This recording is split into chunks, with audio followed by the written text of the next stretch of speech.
Drop it. TBS FM. 현재 상황 문제 파악 맥락에 집중 묵직한 질문 흔들리지 않는 중심의 축제 일구 몸쪽 꽉 찬 돌 짚고 쇼미더 뉴스 세상을 바라봐 어제의 뉴스가 오늘의 변화 쇼미더 뉴스 진실을 찾아봐 오늘의 뉴스가 내일의 역사 쇼미더 뉴스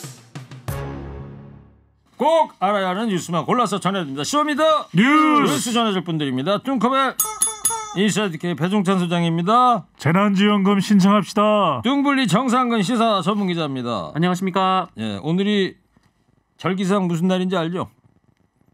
절기상이요? 예. 뭘 봐요 달력을. 백로잖아요. 백로. 백로. 예. 흰백자 이슬로자. 이 날이 무슨 날이에요? 백로가. 이슬이 있는 거죠. 이슬이 내리기 시작한다. 네네. 추워진다. 가을을 아직 춥지는 않고요. 가을이 본격적으로 시작된다 이런 얘기죠. 예. 네. 비 내리는 백로입니다. 와. 자, 아는 척해서 미안해요. 예. 송양근님께서 상암 초통령 배소장 화팅. 언제 대통령 됐어요? 아, 저도 되는군요. 초등학생 대통령 하니까 좋아요? 네. 상암 초등학교 학생들이 저를 무진장 좋아해요. 자, 코너 끝에 방송만 잘 듣고 계시면 금세 맞힐 수 있는 쇼미더 퀴즈 드립니다. 배 수장님, 첫 번째 쇼미더 뉴스 어떤 뉴스입니까? 깊어지는 고발 사주 의혹입니다. 네, 오늘 아침에 이해찬 전 대표가 김어준 뉴스공장 출연해서 관련 얘기를 했는데 먼저 육성 한번 들어보겠습니다. 그때 제가 언급한 적이 있었는데요. 예. 감사원 쪽에서도 하나를 준비하고 있는 것 같고 감사원. 검찰에서도 2개를 준비하고 있는 것 같다 했는데 검찰 2개. 이번에 보니까 그 2개가 하나는 이거였고 하나는 유시민 건이고 그랬던 것 같아요. 그러니까 아하. 그때 저희한테 준 제보가 상당히 정확했다 이렇게 생각이 들어요. 그래서 그때 제가 어떻게 했냐면 이런 3가지 정도의 공작이 있는 것 같은데 예. 이게 실행이 되면 그냥 두지 않겠다. 사전에 경고한다. 이렇게 제가 공개적으로 발언한 적이 있었어요. 네, 이해찬 전 대표입니다. 그러니까 작년 4월 3일 날 고발 사주 사건이 일어났던 그 시점에 대표를 하고 있었던 거 아닙니까? 당 대표였죠. 예. 네. 어떤 얘기인지도 설명을 좀 해주세요. 그렇습니다. 총선을 진두지휘해서 여당의 압승을 이끌어냈던 이제 이해찬 전 대표입니다. 오늘 이제 뉴스공장에 출연했는데 출연하기 직전에 저와 만났어요. 네, 알겠습니다. 네. 네. 사담은 나중에 자제하겠습니다. 예. 네. 우선 공작이 한 3건 정도 있다는 첩보를 지난해 총선 무렵에도 확보를 했었다. 네. 그래서 하나는 이제 감사원에서 나오는 것이었고 2개는 검찰에서 준비하는 것 같다. 이렇게 이제 이야기를 했을 거예요. 그래서 2개 중에 하나가 이번에 터진 고발사주 의혹이고 다른 하나는 또 유시민 전 장관, 유시민 노무현재단 이사장과 관련이 돼 있다라는 것을 알고 있었다라고 네. 이야기를 했습니다. 그래서 어떻게 대응을 했다는 그렇죠. 거죠? 공작 정치가 작동할 가능성이 매우 높았기 때문에 그때 이게 만약에 작동이 된다면 이건 국기문란 행위로 봤다. 이렇게 이제 이야기를 했고요.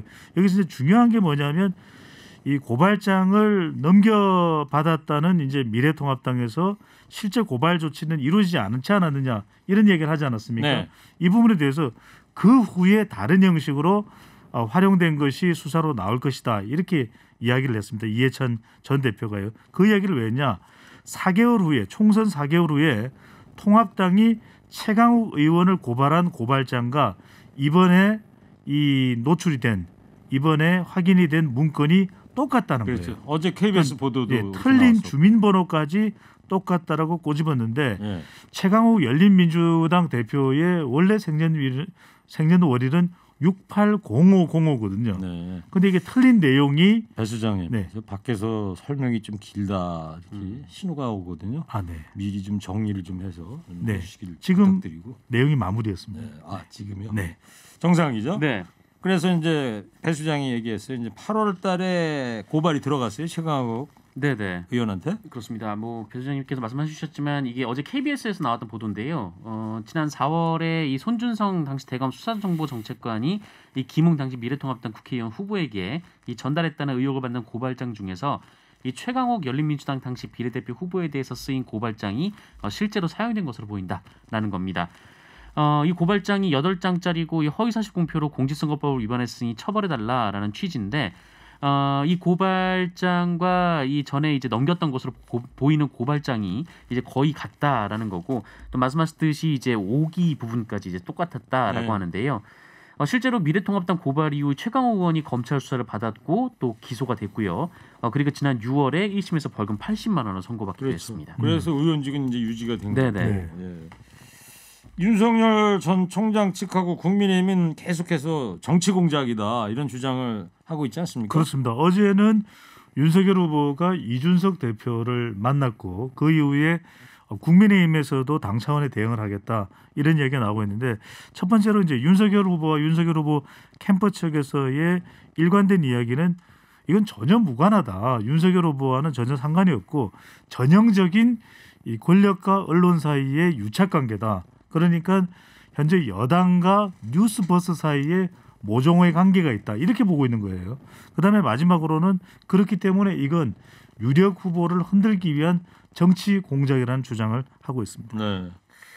이 문제가 좀 확실하게 좀 빨리 풀려야지 뭐 이 이야기가 시작된 게 지난주 목요일부터일 거예요. 네. 9월 2일부터. 이 빨리 좀 해결이 돼야 될 것 같은데 이 장제원 의원 같은 경우에는 또 뉴스버스가 의도적으로 김웅 의원의 발언을 누락했다 이런 주장을 했어요. 네, 뭐 계속해서 이제 정치 공작이다라는 이제 취지의 주장을 하면서 그 지금 장제원 의원도 관련해서 이제 녹취록 하나를 공개했는데요. 지금 장제원 의원이 윤석열 캠프의 총괄 상황실장을 맡고 있습니다. 그런데 어제 이 법사위 전체 회의에서 공개한 녹취록 내용이 어떤 거냐면 이 장제원 의원이 공개한 녹취록은 그 윤석열 전 총장에게 그 요청을 받고 이 고발장을 당에 전달했냐 이렇게 이 뉴스버스 기자가 김웅 의원에게 질문하는 내용이었거든요. 네. 그런데 이에 대해서 김웅 의원이 아니다. 그 고발장은 제가 만들었다. 이렇게 얘기를 하는 모습입니다. 그리고 이 고발장을 손중성 검사가 보낸 것으로 돼 있다. 이렇게 기자가 추가 질문을 하니까 이 김웅 의원이 잘 모르겠지만 이 법리적으로 뭐 이 고발 내용이 이제 이렇게 하는 게 맞는지 물어봤을 수는 있다. 이렇게 답을 하는 내용이 이제 들어 있었는데요. 그러니까 지금 이제 설명해 준 대목은 뉴스버스에서 지난주에 처음 보도할 때 이런 기사가 나온 거죠. 뉴스버스에서 이제 보도를 할 때 이제 김웅 의원의 이제 해명이 좀 오락가락하는 그런 모습이 이제 기사에 담겼는데 그 전에 이 뉴스버스가 누락한 이 보도 중에는 이 고발장이 이제 검찰 쪽에서 쓰여진 게 아니라 김웅 의원이 내가 적었다라고 얘기를 한 내용이 들어가 있었다라는 겁니다. 그런데 뉴스버스가 이 내용을 일부러 누락했다, 그러니까 의도적으로 누락했다라는 게 이 장제원 의원의 주장입니다. 김웅 의원도 언론 인터뷰했는데 뭐라 그랬어요? 뭐 지금 김웅 의원이 계속 좀 분명하지 않은 해명으로 좀 논란을 계속 불러일으키고 있는데요. 그 오늘 동아일보의 인터뷰가 공개가 됐는데 이 인터뷰에서도 김웅 의원이 또다시 고발장을 내가 썼는지 아니면 손중성 검사로부터 전달받았는지 기억나지 않는다라는 말을 했습니다. 그러면서도 제보는 항상 당에 전달했기 때문에 의혹이 조작이 아니라면 내가 한 게 맞을 것이다 이런 좀 애매한 답변을 했거든요. 그 기사를 자꾸 읽어봐도 뭐가 뭔 말인지 잘 모르겠더라고요. 나는 기억이 안 나지만 뭐 그걸 전달을 했다면 내가 한 거 아니겠냐 뭐 이런 취지의 지금 해명인데 그 기사를 읽다 보면 내가 머리가 나쁜가 이런 생각 자주 생각도. 네, 그러니까 이제 해명이 잘 지금 뭐 정리가 안 되고 있는 상황인데요. 다만 김웅 의원은 그 언론과 인터뷰에서 이 제보자가 누군지 안다라는 말을 했습니다. 네, 했어요. 그러면서 그 당시 본인이 소통했던 사람이 한 명밖에 없기 때문에 그 사람이 제보자일 것이다 이렇게 얘기를 했고. 근데 그 제보자는 안 밝히는 거고 있는 거죠? 네, 누군지 밝히진 않았고. 뉴스버스 쪽에서도 안 밝히는 거고 김웅 의원도 안 밝히고 있는 거예요. 그렇습니다. 다만 그 제보자가 밝혀지는 순간 그 어떤 세력인지, 그러니까 이 제보를 하는 사람이 어떤 세력에서 제보를 한 건지 그거를 알 수 있게 된다. 뭐 이런 말을 했습니다. 그러니까 거기서 어떤 세력이라는 것은 국민의힘 내부에 지금 대권 후보 간의 그 세력을 얘기하는 거겠죠. 그렇게 해석이 될 수밖에 없는 게 이 제보자가 이제 국민의힘 쪽에서 왔다라는 거는 뉴스버스 측에서도 밝힌 바가 있습니다. 그렇죠. 예, 작년에 미래통합당이었고 지금 국민의힘 관계자라고 분명히 이진동 기자가 얘기를 했으니까. 네네. 뉴스버스 쪽에서는 입장 오늘 나온 거 있어요 새로? 해명과 설명을 했습니다. 그러니까 이진동 발행인도 여러 방송에 나와서 이 고발 사주 의혹에 대한 이야기를 하고 있지만 취재를 담당했던 기자는 전혁수 기자거든요. 네. 그래서 오늘 한 라디오 방송에 나와서 이런 이야기를 했습니다. 김웅 의원과의 통화 내용 일부가 누락된 것은 아니다. 이건 의도적인 것은 아니고 내용이 없어서 우리가 공개를 못한 것일 뿐이다라고 이야기를 했습니다. 앞서 이제 이 정상 기자가 이야기를 했던 대로 계속 말이 바뀌고 있기 때문에 명확하게 그렇다면 본인이 고발장을 작성했다면 기억을 못할 리가 없지 않습니까? 기억을 한 거잖아요. 그런데 기억이 안 난다라고 이야기를 했던 또 발언도 있기 때문에 이게 일치되지 않고 내용이 없다고 판단돼서 공개를 하지 않았다라고 이야기를 했고 김웅 의원의 말대로 본인이 고발장을 작성했다면 분명히 같이 작성한 사람이 있을 것이다라고 이야기를 하면서 진행되는 상황을 봐서 같이 작성한 사람이 누구인지에 대한 부분도 취재 여부를 결정하겠다라고 이 뉴스버스의 네. 전혁수 기자가 설명을 했습니다. 머니볼 청취자께서 명쾌한 게 없어서 무슨 말인지 모르겠네요. 이런 문자를 주셨는데 명쾌하지 않은 게 배 소장이에요. 김웅 의원이에요. 아니 저는 명쾌하게 설명을 드렸죠. 그냥 전 질문을 한 거예요. 이 내용이 명쾌하지가 않은 거죠. 그렇습니다. 이 의혹 자체가. 알겠어요.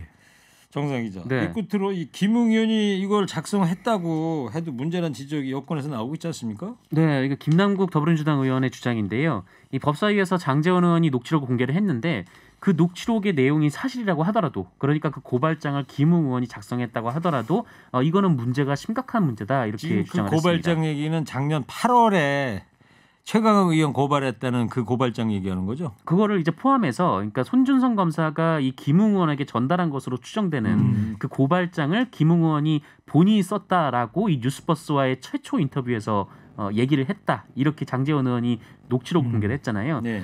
이에 대해서 이제 김남국 의원은 뭐 그 말이 맞다고 하더라도 이제 김웅 의원이 이 손준성 검사에게 이 법리 검토를 위해서 의견을 물어봤을 수도 있다. 뭐 이런 말을 했기 때문에 네. 이것 자체가 굉장히 좀 그 안 좋은 행위다 이렇게 주장을 했습니다. 알겠어요. 요 얘기 여기까지 하고요. 두 번째 쇼미더뉴스 배 소장님 뭡니까? 두 번째입니다. 대세는 무야홍. 무야홍. 네. 최근 여론조사에 홍준표 의원이 아주 상승세가 대단합니다. 아. 윤석열 후보를 국민의힘에서도 앞선다 이런 뉴스가 나오지 않습니까? 그러니까요. 무야홍. 우리 청취자분들 대부분 의미를 알고 있을 겁니다. 무조건 야권 후보는 홍준표. 이건 이제 홍준표 후보도 이야기하고 홍준표 후보 측에서도 이야기가 나오는데 실제 이 여론조사 결과는 민야홍이죠. 민주당 지지층이 선택한 야권 후보는 홍준표, 민야홍. 근데 네. 결과적으로는 또 홍준표 후보나 주변에서 또 이야기가 나옵니다. 뭐라고?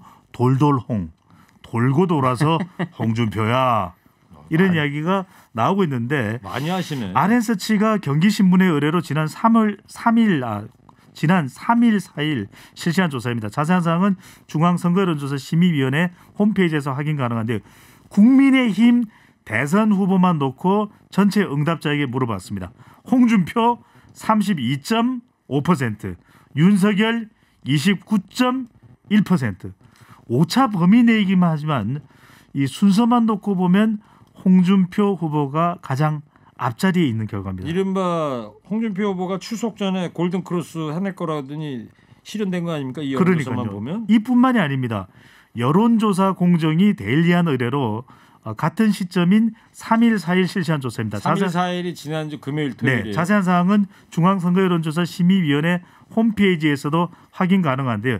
1대1 대선 후보 가상 양자 대결을 붙였습니다. 홍준표 46.4%, 이재명 37.3%. 그러니까 가상 양자 대결에서도 오차 범위 밖으로 이 이재명 여권 후보를 앞서는 결과가 나타났습니다. 이른바 돌돌홍 현상입니다. 예, 알겠습니다. 정상 기자 세 번째 쇼미더뉴스요. 네, 일상 회복으로 가나입니다. 위드 코로나 얘기가 지금 나오고 있는데 정부는 일단 이 용어 사용 자제를 지금 요구하고 있습니다. 네, 그렇습니다. 그 위드 코로나 매우 중요한데요. 뭘 중요합니까? 네네. 밑줄 몇 개 쳐요? 밑줄 80개. 왜요? 성인 백신 접종률 80%를 넘기면 방역 정책 전환을 고민해 볼 수 있다. 간만에 사탕. 진행반을 통해서 얘기를 했기 간만에 때문에. 사탕이다. 오늘 감사하고. 감동적인데요. 네. 예. 근데 뭐 그런데 이제 방역 당국이 위드 코로나란 말을 좀 자제해달라 이런 얘기를 하는 이유는 이 단어 자체가 좀 명확한 정의가 없기도 하고요. 그리고 코로나와 공존할 수 있다. 뭐 지금 이렇게 생각하기에는 좀 이르고 예. 그러다 보면 방역 긴장감이 낮아질 수도 있다.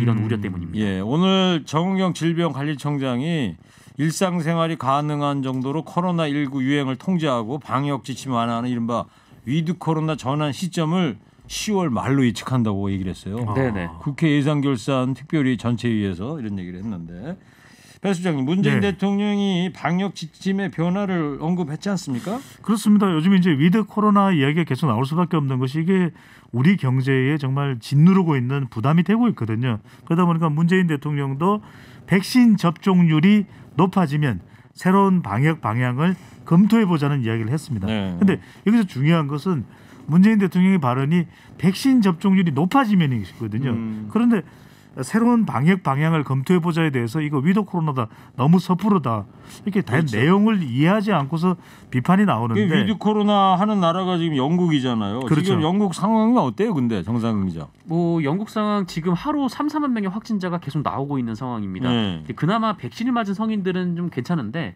이 문제는 아이들. 네, 아이들은 백신을 맞을 수가 없잖아요. 그러다 보니까 지금 영국은 학교에서도 마스크 쓰기나 거리 두기를 안 하고 있거든요.